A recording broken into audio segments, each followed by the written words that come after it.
For the rest of this talk, I'm going to focus on Twitter, though. Firstly, a bit of the jargon about what Twitter is and how you use it. So the core of Twitter are tweets. And a tweet is a short message, 140 characters or less. It's very much like a text message, except instead of a text message going to one person, a tweet goes to, it's visible by the entire world.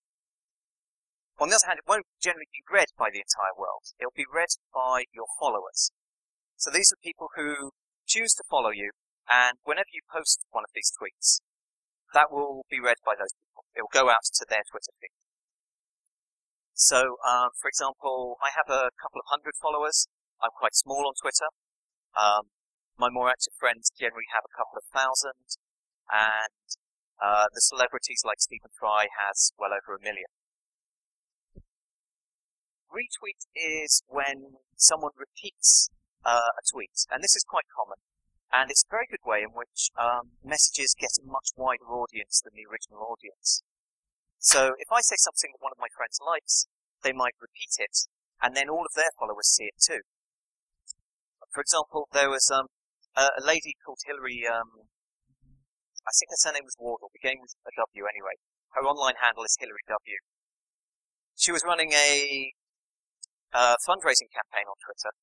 She got a couple of celebrities to retweet her, and that then led to many thousands of people coming to look at her campaign. A mention is when someone in their tweets includes your Twitter name, and that's when they're either talking to you or about you. If someone mentions you, you should usually respond to them. It's considered rude to ignore a mention. That's a public thing. There's also direct messages where people send private messages. You can only do that if someone follows you. And finally, on the jargon, a hashtag is a label that people put into their tweets, which is just a normal word, except they stick the hash sign in front of it. And this is a way that people create sort of instant forums of groups on Twitter.